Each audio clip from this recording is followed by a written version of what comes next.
Jack? Thank you, Wolf. Remember this? America wants somebody to restore honor and dignity to the White House. That's what America is looking for.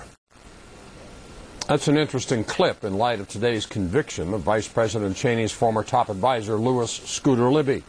He was found guilty on 4 of 5 counts against him, and they all had to do with lying and obstructing justice when it came to details about Valerie Plame's identity. Why would he lie? Who was he protecting? We'll probably never know the answer to that. But the fact that Libby lied to investigators and to a grand jury speaks volumes. This was the nation's top advisor to the vice president, one of a handful of people who had unfettered access to the highest levels of power in this country. And yet he couldn't tell the truth? Why not? What's he hiding?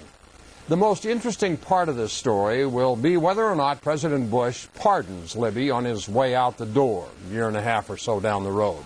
Somehow it would be the perfect parting gesture for an administration that has come to view things like the Constitution and the nation's laws as inconveniences that only serve to get in the way of their agenda.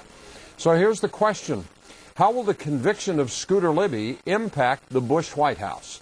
Email your thoughts to CaffertyFile at CNN.com or go to CNN.com/CaffertyFile.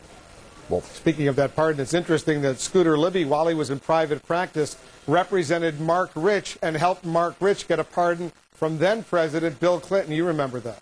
You know what they should do? They should do away with presidential pardons altogether. If you're convicted in a court of law, tough noogies. That's the way it goes, and you got to pay the price. And skip all this going out the door and letting these worms out of the traps that they've gotten themselves into.